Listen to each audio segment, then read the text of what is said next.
graça e a paz do Senhor Jesus nas nossas vidas, meus irmãos e minhas irmãs.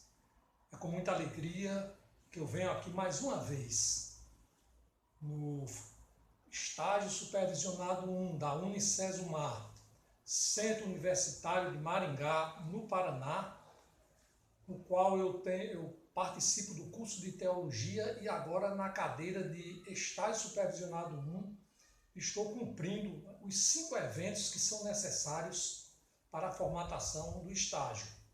E aqui, de início, eu quero dizer que nós vamos hoje para a 4ª aula, ou seja, o 4º módulo. Quero cumprimentar a todos, de modo especial, a membresia da Igreja Batista Renovada do Brasil, localizada no Conjunto Valentina de Figueiredo, aqui na nossa cidade de João Pessoa.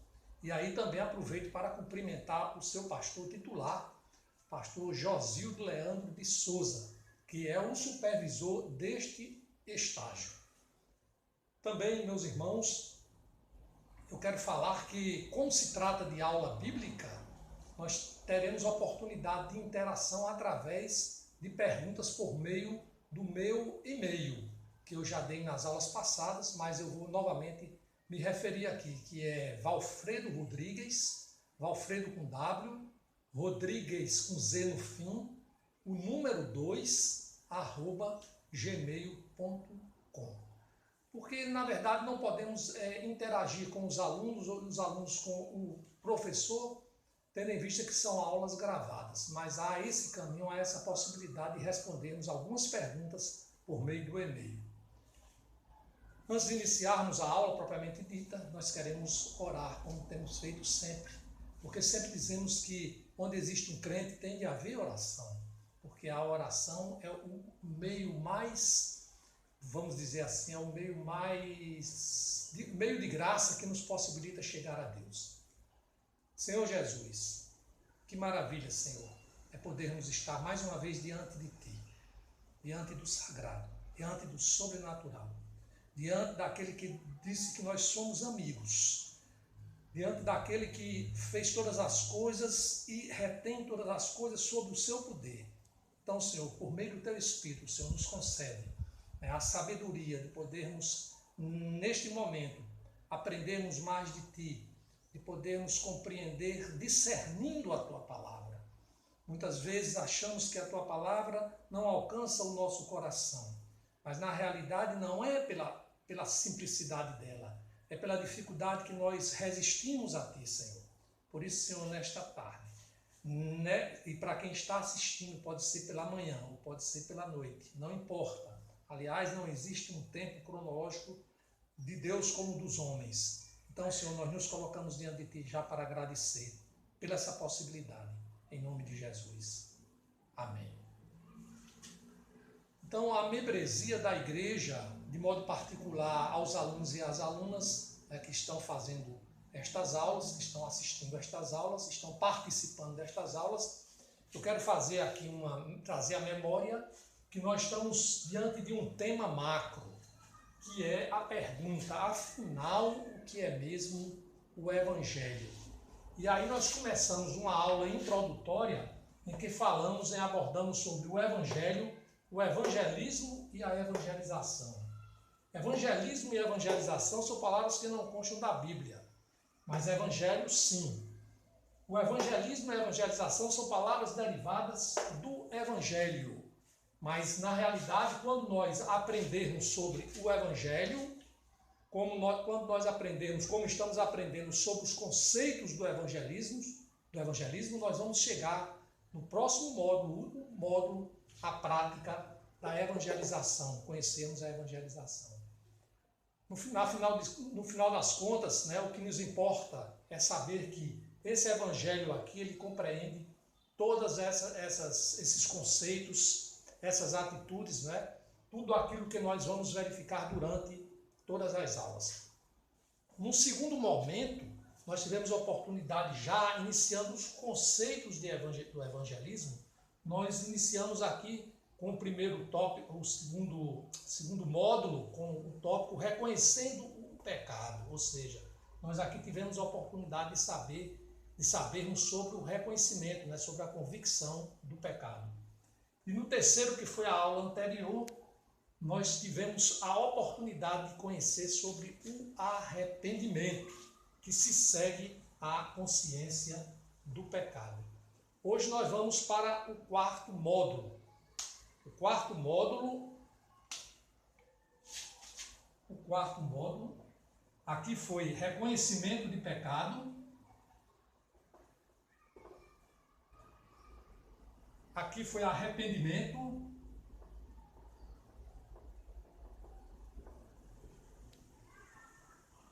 E agora nós vamos conhecer o tópico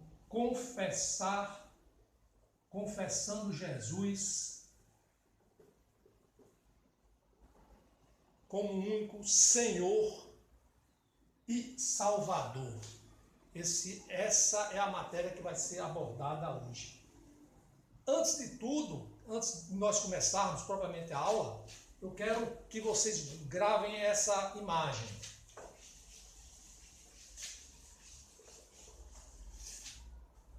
Gravem isso aqui, ó.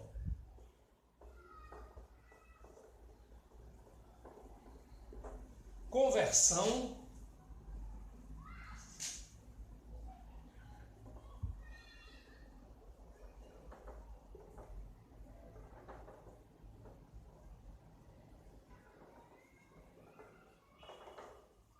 Reconhecimento de pecado.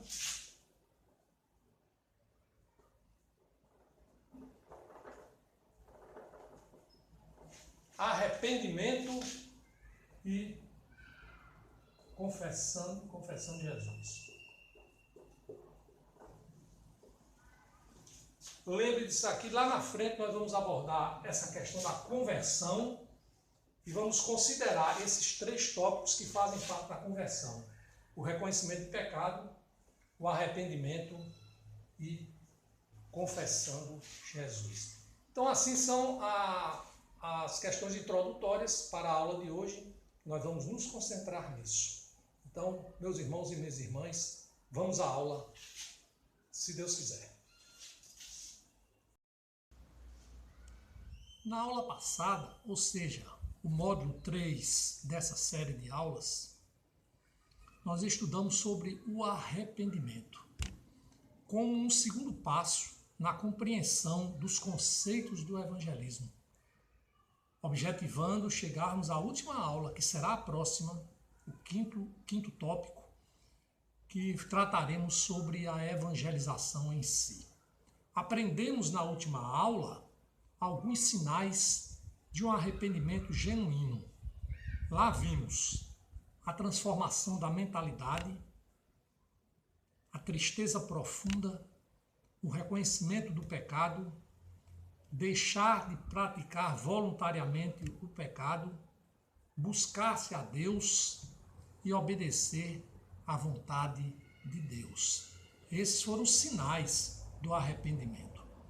Também vimos que o arrependimento proporciona um elo com Deus, um elo que nos une de forma inquebrantável com Deus, porque ao nos livrarmos do pecado, obtemos o perdão e deixamos de ser inimigos para sermos amigos de Deus e participarmos da sua comunhão. Hoje, vamos tratar, na conclusão de conceitos do evangelismo, o tema confessando Jesus como o único Senhor e Salvador, a única receita de vida eterna. E como costumo fazer, gosto de lançar de antemão para reflexão uma pergunta provocativa. Por que confessar Jesus como Senhor e Salvador é a única receita de vida eterna? Bem, todas as vezes que se fala em confessar Jesus, vem à minha mente 3 passagens da Bíblia. Vou citá-las em decrescente dos livros apresentados. Primeira carta de João, capítulo 4, 15, diz assim: aquele que confessar Jesus, que Jesus é o Filho de Deus, permanece nele e ele em Deus. A carta aos Filipenses, capítulo 2, versículos 10 e 11, ensina: para que ao nome de Jesus se dobre todo o joelho, nos céus, na terra e debaixo da terra, e toda língua confesse que Jesus Cristo é Senhor, para a glória de Deus Pai.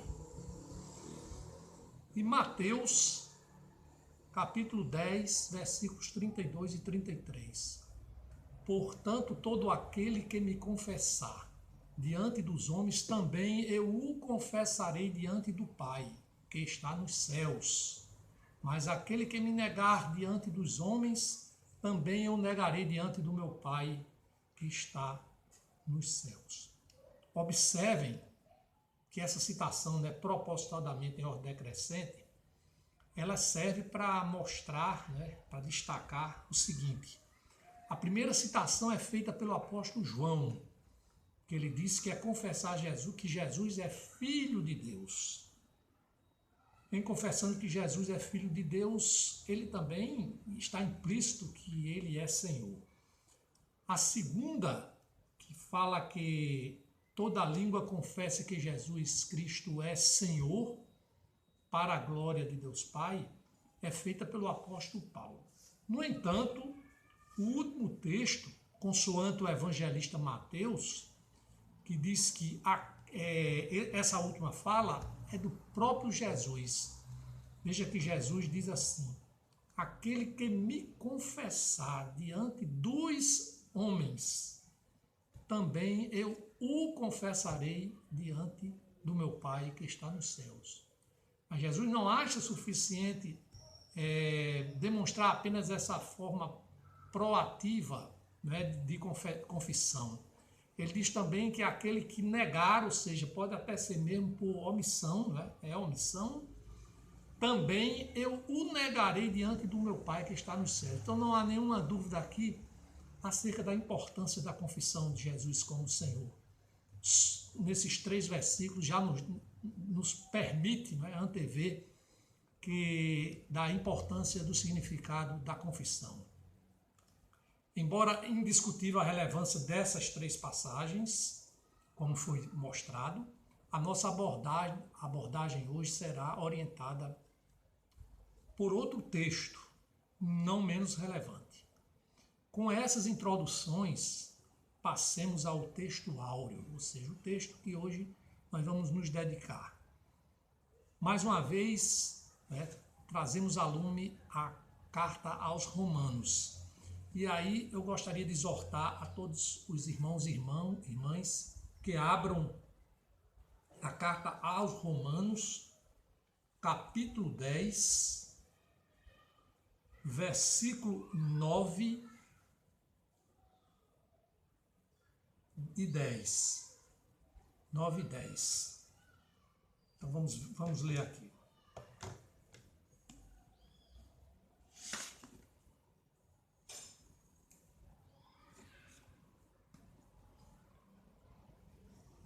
Se com a tua boca confessares Jesus como Senhor e em teu coração creres que Deus o ressuscitou dentre os mortos, serás salvo.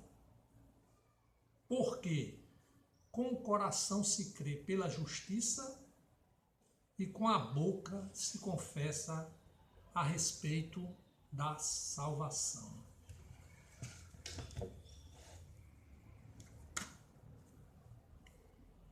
Bem, antes de avançarmos, vamos lembrar um pouco do contexto da carta de Romanos, que já foi objeto da aula introdutória.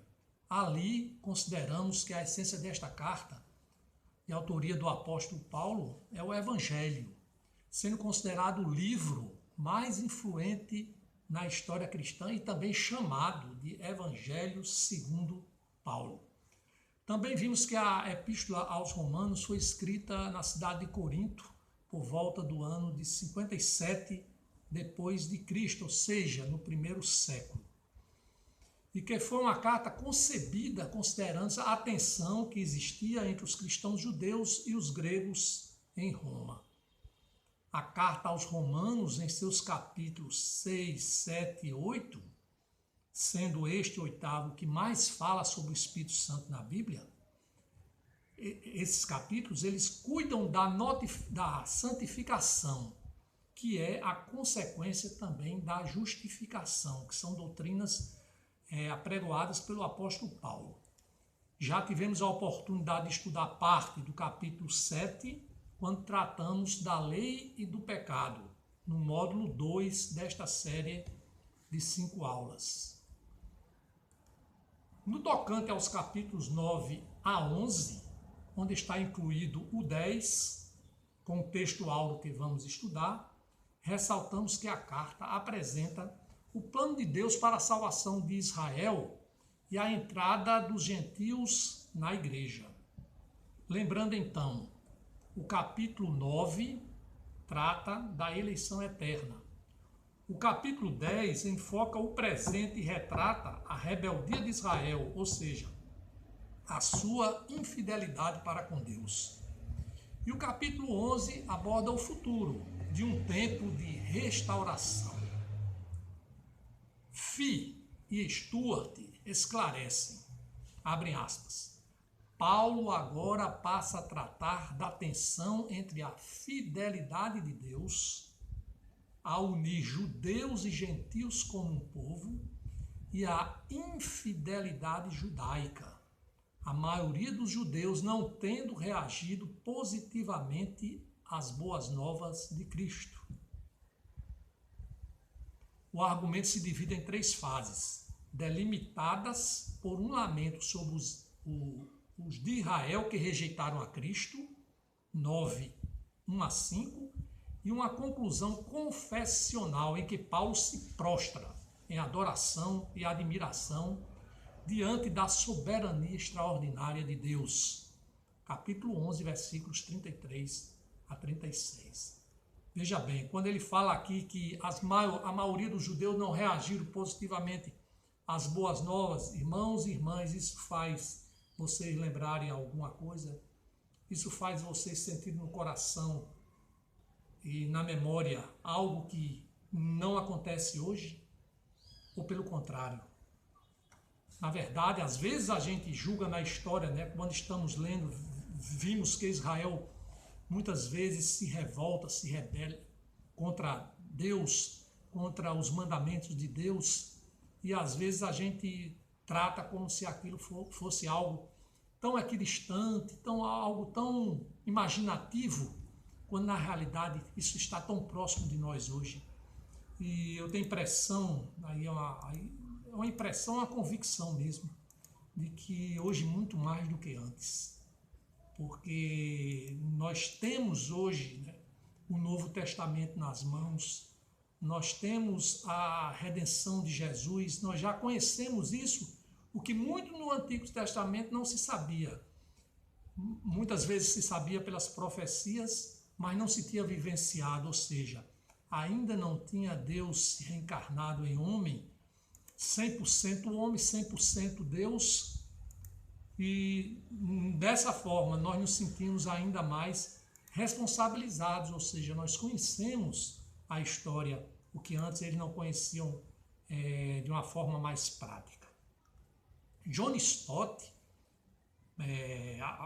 comentando sobre esse capítulo de Romanos, ele aponta: com o capítulo 10, Paulo deixa o passado, volta-se para o presente. Após discorrer sobre a incredulidade dos israelitas, ele manifesta sua própria esperança de que eles ainda venham a ouvir e crer no Evangelho. Fecha-se aspas. Irmão, essa é a nossa esperança. Por isso que essas aulas, elas são aulas não para agradar o intelecto, conteúdo de informação em número, né? Um conteúdo muito forte, mas na realidade elas só se concebem essas aulas para que nós realmente sejamos tocados no coração, porque é a palavra de Deus sendo revelada no sentido de que nós podemos acolhê-la no tempo presente e devemos acolhê-la, porque o tempo urge, a volta de Jesus está próxima e nós temos essa consciência. Comentando ainda o texto áureo, nós sentimos que há uma tendência natural dos estudiosos da Bíblia suscitarem, né, complicações teológicas a respeito da interpretação da palavra de Deus. Ainda que determinados textos nos demonstrem uma simplicidade manifesta. É o caso, ao nosso sentir. É possível discernir que este texto, Romanos 10, 9 e 10, esse texto apresenta apenas duas condições suscitadas pelo apóstolo Paulo a respeito de ser salvo. Vamos reler o texto.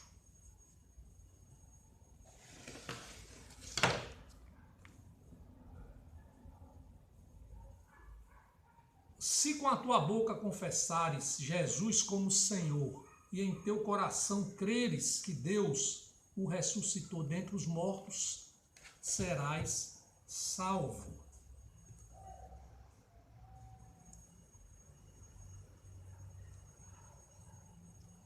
Com efeito, a primeira condição fácil de antever é confessar com a boca que Jesus é Senhor.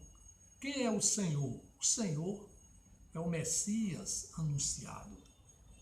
A experiência de vida também nos meios eclesiásticos me dão testemunho, no entanto, que as pessoas amam o Jesus Salvador, mas se esquecem de que ele é também o Senhor. Reconhecer Jesus como Senhor implica em reconhecer que somos escravos de Jesus e ser servo impõe obediência. E quem quer obedecer? A vivência tem nos respondido, ou a convivência, né, com as pessoas. Poucos, ou quase nenhum, de forma verdadeira. Mas a palavra de Deus revela que é preciso vivenciar o Senhor, aceitando-o por inteiro, não apenas como Salvador, de modo que sem aquele não haverá este. Então a primeira condição é essa: confessar com a boca que Jesus é o Senhor. A segunda condição é crer no coração que Deus ressuscitou Jesus dentre os mortos. Crer no coração que Deus ressuscitou Jesus dentre os mortos. Isso não parece fácil. Ora, Jesus ressuscitou há mais de 2000 anos e os que perfilham, aqueles que adotam, né, o ver para crer, sentem-se totalmente desanimados em aceitar tal fato. Mormente que não é um fato qualquer, é um fato inusitado, é um fato milagroso, único. É consabido que os saduceus também não criam na ressurreição. Porém, a aparente dificuldade não nos pode levar a desprezar a realidade do sobrenatural de Jesus, de modo que o crer não é uma crença que se aloja no intelecto, mas, no dizer do apóstolo Paulo, no coração. E quem não aceita o milagre da ressurreição não tem como acreditar. Na verdade, se há alguma crença, ela é vã, ela é capenga. Então, não tem como acreditar se não aceitar o milagre da ressurreição. Nesse contexto, temos como causa para a salvação a fé no coração, porque o que gera a crença em Jesus é a fé, que é um dom de Deus e que é obtido através do conhecimento da palavra, ou seja, da pregação. E também, neste contexto, temos que a causa é a confissão pública pela boca, com que declaramos aquilo em que cremos. Nesse sentido, Marvin Patt, ele diz assim, abrem aspas, os versículos 9 e 10 fornecem uma visão geral dos passos para a salvação, conforme 10, versículos 14 e 15. Primeiro, o pecador precisa crer que Jesus é o Senhor. Em outras palavras, o pecador precisa crer que Deus ressuscitou Jesus dos mortos como prova da reconciliação na cruz. Convém lembrar, capítulo 4, versículos 24 e 25. Segundo, o indivíduo deve confessar Jesus como Senhor publicamente. Se, como muitos comentaristas sugerem, o pronunciamento Jesus é o Senhor era feito no momento do batismo, Paulo então está dizendo que a salvação é, em primeiro lugar, uma questão de crer no coração e depois de fazer uma profissão pública dessa fé por meio do batismo, conforme Atos 2, 38, Romanos 6, 1, 14, Colossenses 2, 12, Tito 3, 5 e Pedro 3, 20, 22, fecham-se aspas para o autor Mervyn Peck.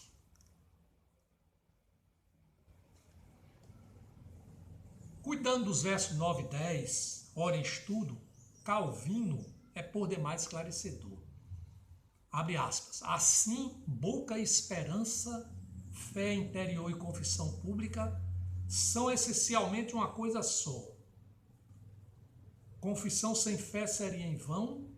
Da mesma forma, porém, fé sem confissão seria uma manifestação de pura falsidade.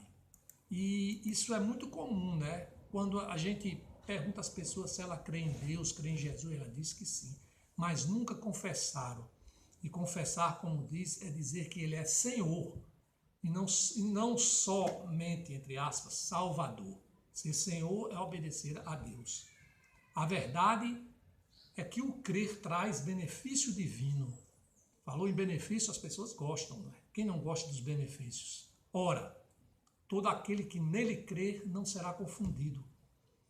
Consoante explicita o apóstolo Paulo no verso seguinte, no verso 11 do capítulo 10 da carta aos Romanos, inspirado em Isaías 28, 16, enfatizando a segurança da salvação eterna, uma vez que reconhece Jesus como, abre aspas, citação lá de Isaías, uma pedra já provada, pedra preciosa de esquina, que está bem firme e fundada.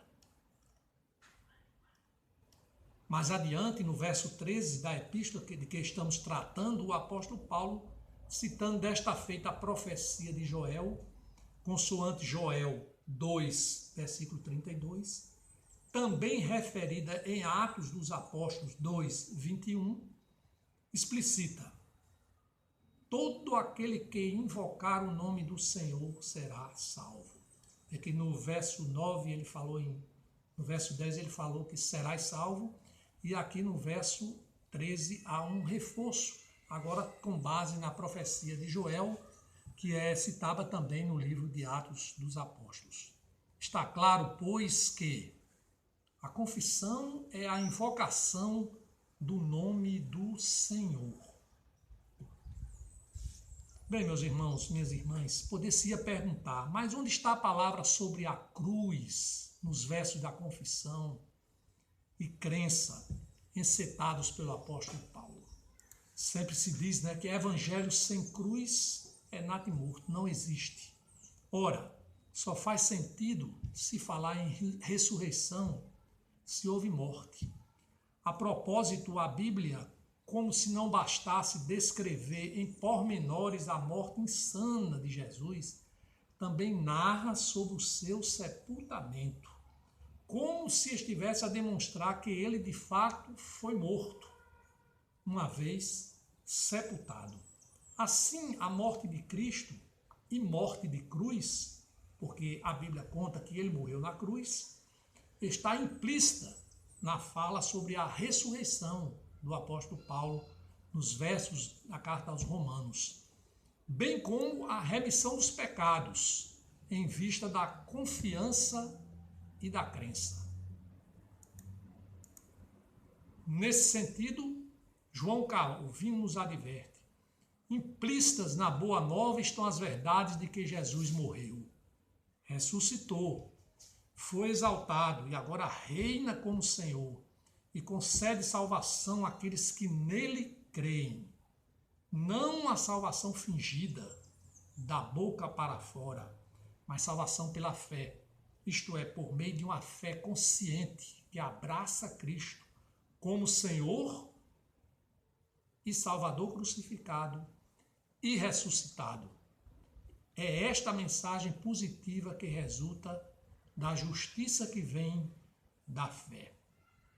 Fecham-se aspas. Vimos ainda que o texto, no final do verso 9, é incisivo sobre a salvação, porque ele diz expressamente: serás salvo. E sabemos que o homem se preocupa com a salvação quando tem a consciência da sua morte e sente a necessidade de fazer algo.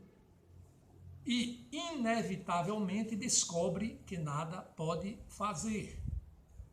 Em todo o contexto da Bíblia, aprendemos que a salvação não depende de nós, porque somos pecadores. E essa é a razão porque no conselho dos céus, antes da fundação do mundo, o plano de Deus visava a morte do Cordeiro, a única forma de nos imputar a justificação e consequente santificação, a culminar na salvação eterna. Bem, irmãos, vimos aí em síntese o sentido, das palavras do apóstolo Paulo nessa carta aos Romanos, esse maravilhoso evangelho de Paulo, segundo Paulo.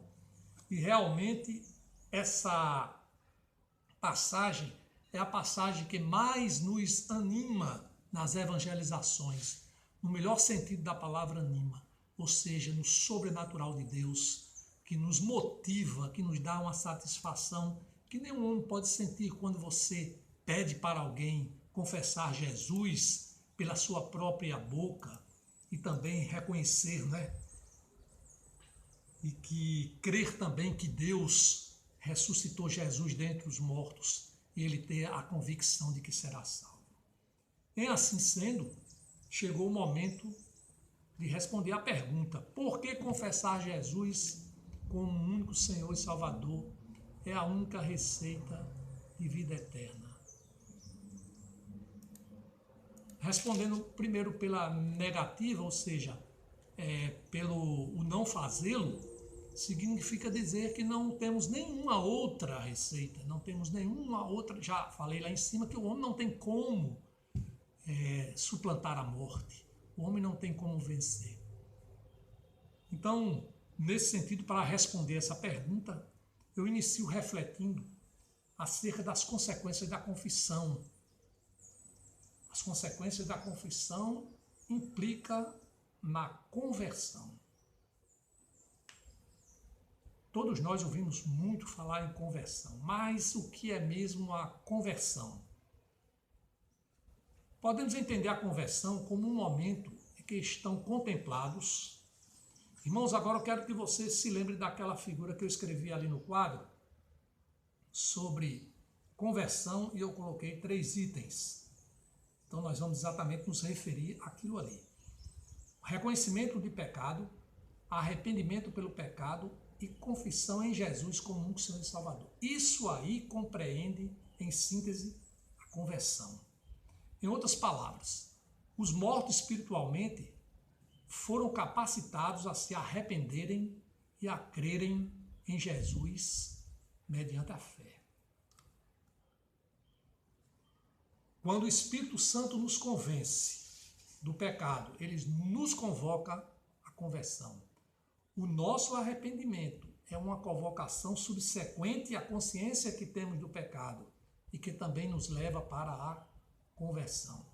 E, finalmente, confessar Jesus é o passo magistral que nos converte e nos entrega de presente, pela graça, a vida eterna. Isso é muito maravilhoso. Às vezes, eu me pego eu me pego pensando, né, como nós muitas vezes não dimensionamos, né, não conseguimos avaliar a importância disso. Como nós fugimos de Deus, resistimos a Jesus com tantas justificativas, com tantas desculpas, porque nós nos atrelamos às coisas humanas e aí embotamos a nossa vista e perdemos a leitura no nosso coração do que Deus escreveu aqui. Em uma definição mais concisa, podemos entender que a conversão é o nascer de novo. Sobre a conversão, queremos citar alguns versos. E aí, irmão, vou pedir paciência a todos vocês, porque essa é uma aula bíblica. E desde o início eu adverti que nós vamos nos referir à palavra de Deus sempre. Não há nenhum sentido uma aula bíblica em que não se faça as citações sobre a palavra de Deus. Às vezes pode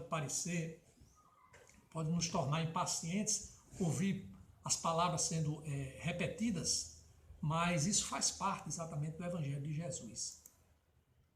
Então vamos logo começar com Ezequiel 18:32. Porque não tenho prazer na morte de ninguém, diz o Senhor Deus. Portanto, convertei-vos e vivei. Estamos falando de conversão. Segunda Crônica, isso aqui é no Antigo Testamento ainda. Segundo livro de Crônicas 7:14. Se o meu povo, que se chama pelo meu nome, se humilhar e orar e me buscar, e se converter dos seus maus caminhos, então eu ouvirei dos céus, perdoarei os seus pecados e sararei a sua terra. O mesmo livro, segundo Crônicas 30, o versículo 9, a parte B. Porque o Senhor vosso Deus é misericordioso e compassivo, e não desviará de vós o rosto, se vos converterdes a ele. Atos dos Apóstolos 3:19. Arrependei-vos, pois, e convertei-vos para serem cancelados os vossos pecados. Gálatas 2:20.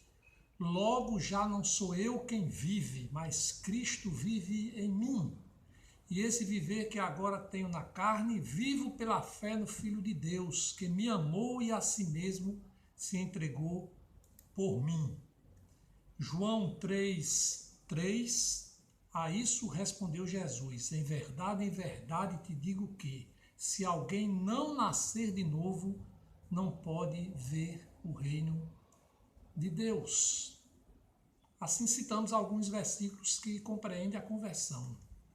E assim podemos compreender as consequências desta conversão.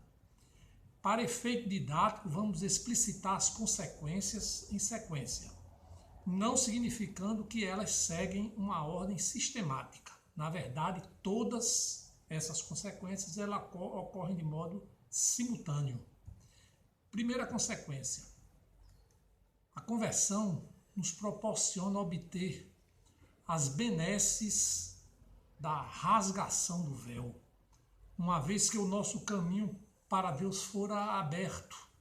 Antes havia uma limitação, pois somente ao sumo sacerdote do templo era permitido o acesso a Deus. E o novo caminho não tem a ver com aquele dos sacrifícios dos animais, que nos fazia viver apenas na obscuridade. Mas agora, mediante o sangue de Jesus, fomos libertos, aguardando a plenitude dos tempos, para haver, sim, a transparência toda na glória de Deus. Segundo Hebreus 10:19 e 20, por causa do sangue de Jesus, podemos entrar com toda a confiança no lugar santíssimo. Então vamos ver aqui o Hebreus 10:19 e 20, que diz assim, o autor: tendo, pois, irmãos, intrepidez para entrar no Santo dos Santos, pelo sangue de Jesus, pelo novo e vivo caminho que ele nos consagrou pelo véu, isto é, pela sua carne. O mesmo livro de Hebreus 10:10 diz: nossa vontade é que temos sido santificados, mediante a oferta do corpo de Jesus Cristo, uma vez por todas. O evangelista Mateus, no capítulo 27, versículo 51, primeira parte, atesta que o véu foi rasgado de cima a baixo. Eis que o véu do santuário se rasgou em duas partes, do alto a baixo. Glória a Deus por isso. Vamos agora a uma segunda consequência da conversão. É a de que o nome do convertido, aquele que crê em Jesus, ele é incluído automaticamente no livro da vida. A propósito, vamos lá para o Velho Testamento, o livro de Êxodos 32, 33. Agora, pois, perdoa-lhe o pecado, ou se não, risca-me, peço-te, do livro que escreveste. Então disse o Senhor a Moisés: riscarei do meu livro todo aquele que pecar contra mim. A contrário senso, aquele que não pecar contra Deus será incluído no livro da vida. Lucas 10, 20. Não obstante, alegrai-vos, não porque os espíritos se vos submetem, e sim porque o vosso nome está arrolado nos céus. Filipenses 4, 3.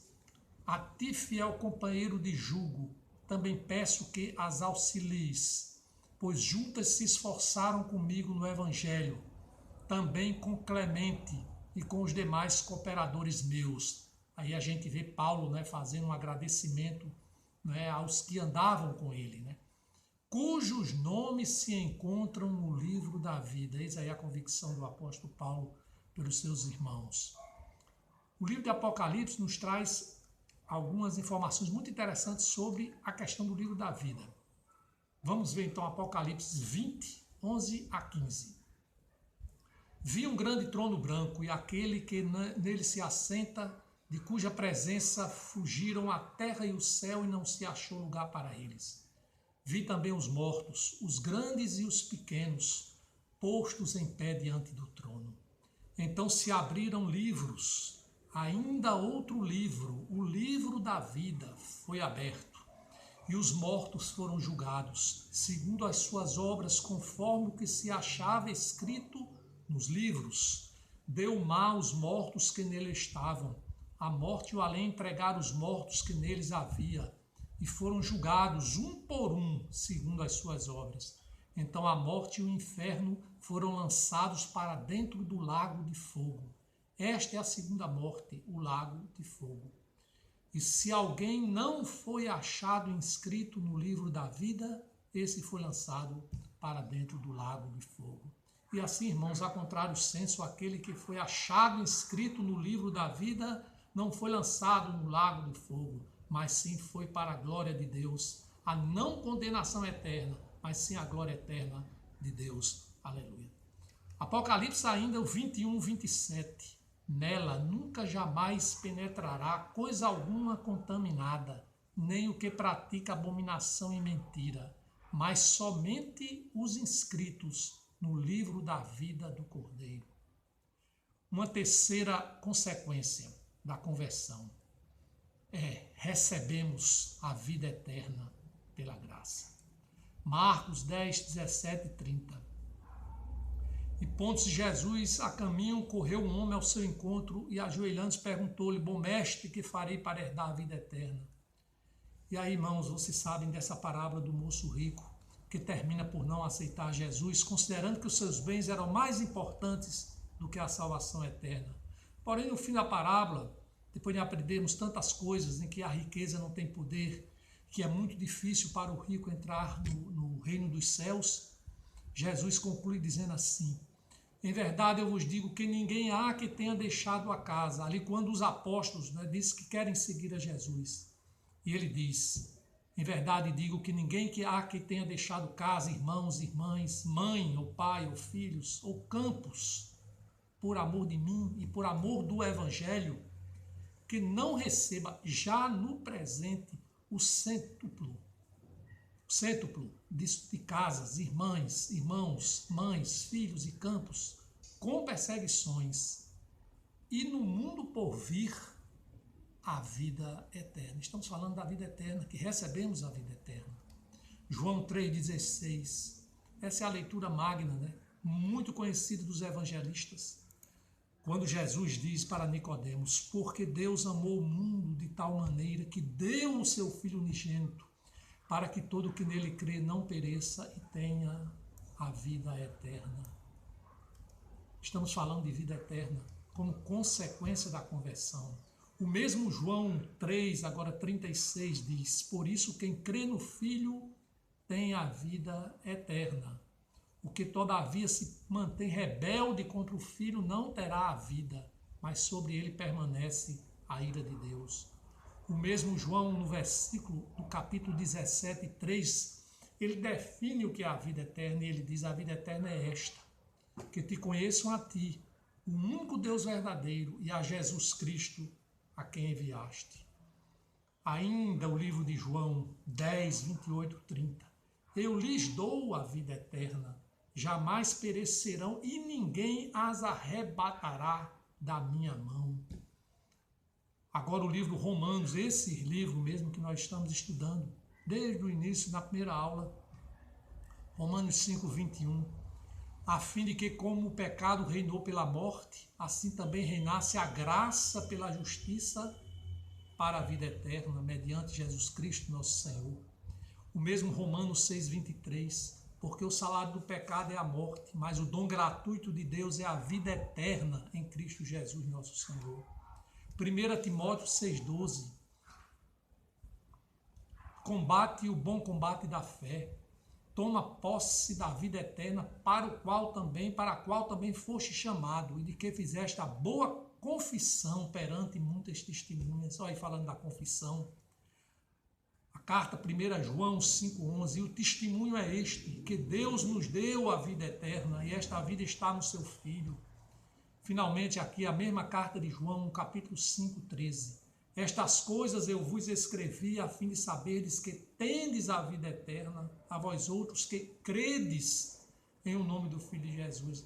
Irmãos, é incrível como são muitas, as palavras de Deus que falam desse presente de vida eterna.